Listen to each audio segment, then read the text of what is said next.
Hi friends, pasta അല്ലെങ്കിൽ macaroni വളരെ എളുപ്പത്തിൽ ഈസി ആയിട്ട് കുക്ക് ചെയ്തെടുക്കാൻ പറ്റിയ ഒരു അടിപൊളി ട്രിക്കായിട്ടാണ് ഇന്ന് ഞാൻ വന്നിട്ടുള്ളത്. ഏത് രീതിയിലുള്ള പാസ്തയാണെങ്കിലും ഈ ഒരു രീതിയിൽ നമുക്ക് കുക്ക് ചെയ്തെടുക്കാൻ പറ്റും. വളരെ ഈസി ആയിട്ട് ചെയ്യാൻ പറ്റിയ നല്ലൊരു ട്രിക്കാണ് കേട്ടോ. ഇത് ഞാൻ കുക്കറിലാണ് റെഡിയാക്കി എടുക്കുന്നത്. ഇതിനു വേണ്ടി ഒരു 500 ഗ്രാം റിബൺ പാസ്തയാണ് ഞാൻ ഉപയോഗിച്ചിരിക്കുന്നത്. കുക്കറിലേക്ക് 1.5 ലിറ്റർ വെള്ളം, ആവശ്യത്തിന് ഉപ്പ്, 1 ടേബിൾ സ്പൂൺ സൺഫ്ലവർ ഓയിൽ എന്നിവ ചേർത്ത് അടുപ്പിൽ വെച്ചൊന്ന് തിളപ്പിച്ചെടുക്കാം. വെള്ളം നന്നായി തിളച്ചു വരുന്ന സമയത്ത് 500 ഗ്രാം റിബൺ പാസ്ത ചേർത്ത് കൊടുക്കാം. എന്നിട്ട് നന്നായി ഒന്ന് ഇളക്കി കൊടുത്ത ശേഷം കുക്കറിനെ മൂടി ക്ലോസ് ചെയ്ത് ഒരു 3 വിസിൽ വരുന്നത് വരെ കുക്ക് ചെയ്തെടുക്കാം. നല്ല സോഫ്റ്റ് ആയിട്ട് കുക്കായി കിട്ടുന്നതിന് വേണ്ടിയിട്ടാണ് 3 വിസിൽ വരുന്നത് വരെ കുക്ക് ചെയ്തെടുക്കുന്നത്.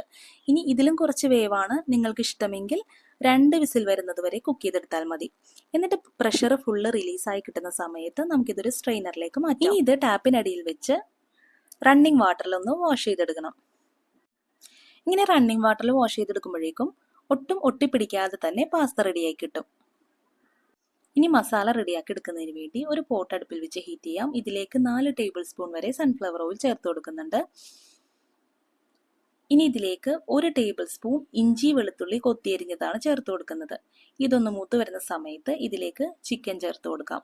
ബോൺലെസ് ചിക്കൻ ആണ് ഞാനിവിടെ ഉപയോഗിച്ചിരിക്കുന്നത്. ചെറിയ പീസായി കട്ട് ചെയ്ത ചിക്കനിലേക്ക് ഉപ്പ്, മഞ്ഞൾപ്പൊടി, മുളക് പൊടി, ഗരം മസാലപ്പൊടി എന്നിവ ചേർത്ത് മാരിനേറ്റ് ചെയ്ത് മാറ്റി വെച്ചതാണ്. മാരിനേറ്റ് ചെയ്ത ചിക്കൻ ചേർത്ത് നന്നായി ഒന്ന് വഴറ്റിയെടുക്കാം. ചിക്കൻ നല്ല രീതിയിലൊന്ന് കുക്കായി കിട്ടണം. ഇപ്പോൾ ചിക്കൻ നന്നായിട്ടൊന്ന് കുക്കായി വന്നിട്ടുണ്ട്. ഈ ഒരു സമയത്ത് ഇതിലേക്ക് 2 ചെറിയ സവാള കൊത്തിയരിഞ്ഞതും 2 ചെറിയ തക്കാളി കൊത്തിയരിഞ്ഞതും കൂടി ചേർത്ത് കൊടുക്കാം. ഈ സവാളയും തക്കാളിയൊക്കെ നന്നായിട്ടൊന്ന് കുക്കായി വരണം. നന്നായിട്ടൊന്ന് കുക്കായി വരുന്ന സമയത്ത് ഇതിലേക്ക് 2 ചെറിയ ക്യാരറ്റ് ചോപ്പ് ചെയ്തത് കൂടി ചേർത്ത് കൊടുക്കാം. ഇതിലേക്ക് കുറച്ച് കറിവേപ്പില കൂടി ചേർത്ത് കൊടുക്കാം. എന്നിട്ട് നന്നായി ഇളക്കി യോജിപ്പിച്ച ശേഷം ഇതിലേക്ക് 1 ടീസ്പൂൺ ഗരം മസാലപ്പൊടിയും 1 ടീസ്പൂൺ മുളക് പൊടിയും ആവശ്യത്തിന് കുരുമുളക് പൊടിയും ചേർത്ത് കൊടുക്കാം.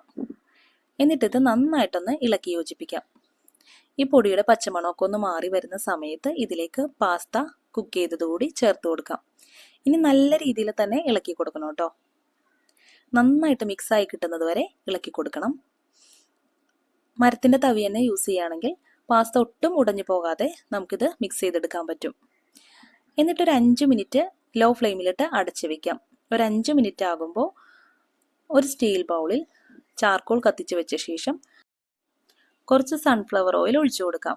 ഈ ഫ്യൂംസ് വരാൻ തുടങ്ങുന്ന സമയത്ത് ഇത് കവർ ചെയ്ത് വെക്കാം. ഒരു 10 മിനിറ്റ് ലോ ഫ്ലെയിമിലിട്ട് ഇങ്ങനെ അടച്ചു വെക്കുമ്പോഴേക്കും അടിപൊളിയായിട്ടുള്ള പാസ്ത റെഡിയായി കിട്ടും. ഈസി ആയിട്ട് ഉണ്ടാക്കാൻ പറ്റിയ ഒരു പാസ്ത റെസിപ്പിയാണിത്. കുക്കറിലായതുകൊണ്ട് തന്നെ നമുക്കിത് പെട്ടെന്ന് റെഡിയാക്കി എടുക്കാൻ സാധിക്കും. കണ്ടോ, എല്ലാം നന്നായിട്ട് വിട്ട് കിട്ടിയിട്ടുണ്ട് കേട്ടോ. നിങ്ങൾക്ക് ഇഷ്ടപ്പെട്ടാൽ ലൈക്ക് ചെയ്യാൻ മറന്നു പോകരുത്. Thank you.